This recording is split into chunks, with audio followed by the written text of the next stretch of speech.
Hi everyone, and welcome to a little bit of a different Glenbow from home.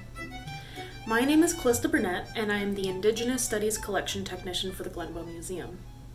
I am also a Métis woman residing within Region 3.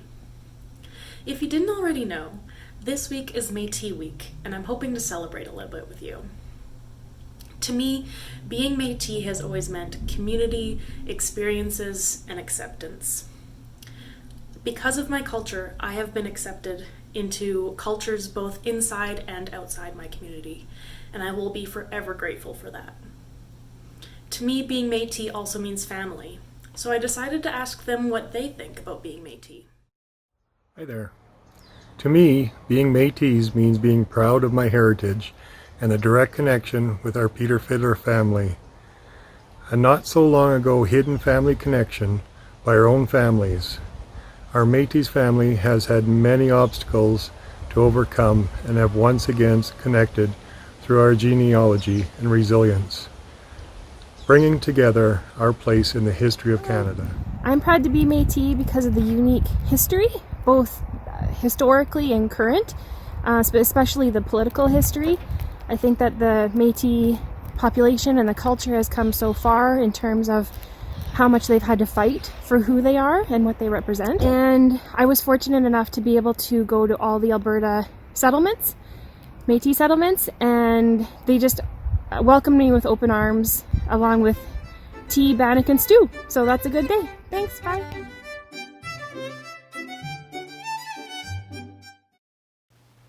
My family history traces back to the southwestern shore of the Hudson Bay with Mary Macagon and Peter Fiddler. So here are a few objects I found in our collection relating to that family. The first item I found was this dog sled harness. Such harnesses would have been used when traveling on trails such as the old Dawson Trail. This trail begins in Thunder Bay, Ontario, and ends in Winnipeg. The Métis adorned their sled dog harnesses with ornaments called standing irons. These were pommel-type attachments on the front of the dog's harnesses and on the hame's collar. They were decorated with wool pom-poms, colored ribbons, and foxtails. My grandma always tells me about the long travels our families endured, so it was very interesting to think that items such as these would have been used. While these moccasins are more of a contemporary piece, I wanted to show them as it was a reminder to myself that I do come from two worlds. Each world is equally as important to my family's lifeway. As I'm sure you can imagine, both the Nehiyaw and the Métis people often share designs. This includes many florals, as the Métis people were also often referred to as the flower beadwork people.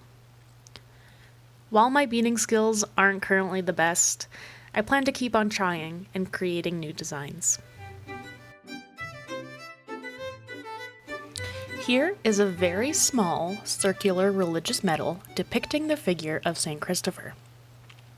He is shown as an old bearded man leaning on a staff while a small child sits on his shoulder. The reverse side of the medal depicts a vintage car.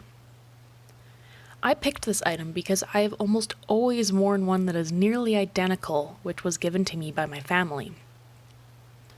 Perhaps there is a connection here that I never even knew about. This piece is also interesting as it shows a more European side to Métis beliefs. The religious beliefs of the Métis people were a combination of two worlds.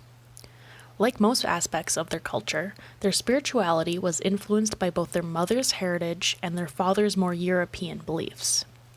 It was common for Métis to combine elements of First Nation and Catholic or Protestant religions. Lastly, I would like to discuss the Akumoki Map. The original map would have been very large, about 2.5 feet by 3 feet, and probably traced on the snow, the ground, or possibly a large skin. Peter Fiddler recorded 4 Blackfoot area maps at Chesterfield House, a post which he had established in September 1800 at the junction of the Red Deer and the South Saskatchewan rivers. This area is just east of the present border between Alberta and Saskatchewan.